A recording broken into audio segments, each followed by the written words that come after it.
Mengapa? Supaya teman-teman tidak mengalami yang namanya krisis likuiditas.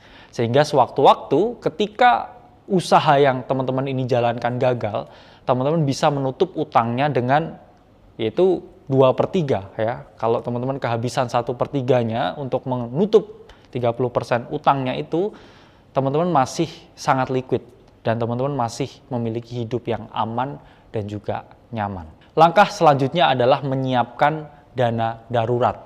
Dana darurat ini relatif. Kenapa saya ngomongnya relatif? Biasanya di kota-kota besar seperti Jakarta, teman-teman ini harus menyiapkan dana darurat yang lebih banyak. Mengapa? Karena ketidakpastian hidup di kota metropolitan seperti Jakarta, Surabaya, Medan, Bandung, itu jauh lebih tinggi daripada ketika teman-teman tinggal di daerah. Karena kalau di daerah, teman-teman ini ketidakpastiannya jauh lebih kecil daripada ketika teman-teman tinggal di kota-kota besar. Kita ngomong kalau dana darurat di kota daerah atau di kota kecil itu 2-3 bulan itu oke. Tapi kalau teman-teman tinggal di kota besar, Jakarta, Surabaya, Bandung, usahakan dana darurat itu lebih dari 6 bulan. Apa artinya dana darurat lebih dari 6 bulan? Itu artinya ketika teman-teman diberhentikan kerja atau source of income, main income teman-teman ini udah terpotong, teman-teman masih punya uang untuk bertahan hidup sampai 6 bulan kemudian. Jadi kalau teman-teman tinggal di Jakarta dan teman-teman ini biaya bulanannya itu adalah 5 juta, pastikan teman-teman ini punya dana darurat sampai 30 juta. Entah itu di rekening, di RDPU, di obligasi, dan juga di aset-aset lain yang mudah dicairkan.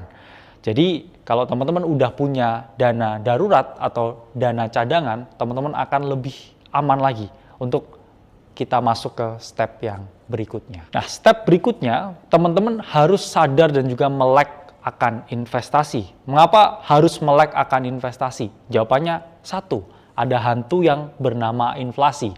Inflasi itu adalah keadaan di mana jumlah uang yang beredar itu semakin banyak, sehingga value atau nilai dari uang itu akan semakin turun.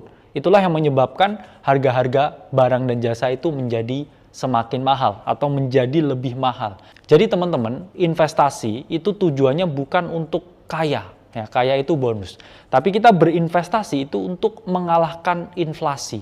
Karena inflasi itu adalah kepastian yang akan terjadi. Karena jumlah uang yang beredar itu akan semakin banyak.